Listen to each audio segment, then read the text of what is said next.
शिवजयंती आहे तर मी काय करू? माझा काय संबंध त्या शिवजयंतीशी? तुझा काय संबंध? अरे तुझा तोच संबंध आहे. जर तुझ्या घरी पोरगा जन्माला असतं ना, तर तुला त्या बादशाहच्या दरबारी जाऊन विचारावं लागलं असतं, हुजूर मेरे घर पे लड़का पैदा हुआ है, उसका नामकरण विधी करू क्या? आणि जर समज तुझ्या घरी मुलगी जन्माला आली असती, तुला हा प्रश्न पडला असता की आता हिच्या आबरूचं रक्षण कसं करू? उद्या तुझ्या लेकरा बाळांना शाळेत टाकायची वेळ आली असती, तर सगळ्यात पहिला प्रश्न पडला असता की तिला आपली मातृभाषा शिकवू की मदरसामध्ये धाडू?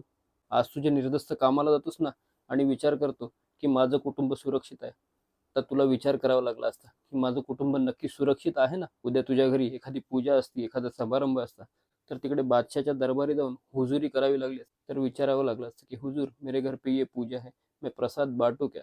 अरे आग्र्याला कैदीत असताना महाराजांना सुद्धा त्या बादशाहची परवानगी घ्यावी लागली की मी माझ्या माणसांमध्ये लाडू वाटू का? त्यांनी परवानगी दिल्यावरती लाडू वाटता आले. तर तू आणि मी काय सर्वसामान्य. तुला वाटत असेल या जुन्या गोष्टी आहे, पण ही सत्य परिस्थिती आहे. आणि इस्लामिक कंट्री म्हटलं की आपल्याला वाटतं पाकिस्तान किंवा बांगलादेश. तर ह्या इस्लामिक कंट्री आत्ता झाल्यात. त्या आधी नव्हत्या पण. ते हिंदुस्थानातच येत होतं. त्यामुळे आज त्यांच्यावरती एवढी परिस्थिती आलेली नाहीये. पण ज्या खरंच इस्लामिक कंट्री आहेत, अफगाणिस्तान, तुर्की, इराण, इराक, बगदाद यासारख्या देशांमध्ये अजूनही तोच कलह चालू आहे. अरे UAEच्या राजाची राजकन्या पळून जाते तिच्यावर अन्याय होतो म्हणून. त्या UAE मध्ये 7-7 लोकांशी लग्न करतात.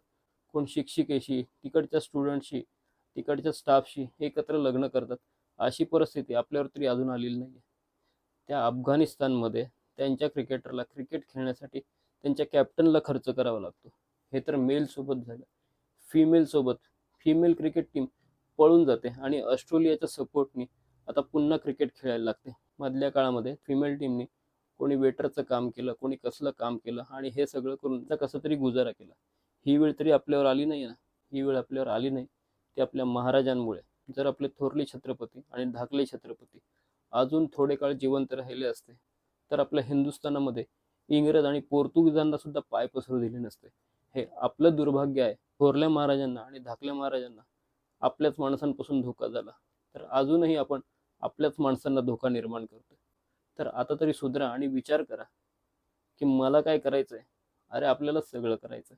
आपणच आपली संस्कृती जपली नाही, आपणच आपल्या माणसांचा आदर केला नाही, तर दुसरे येऊन आपल्याच उरावर बसणार आहेत.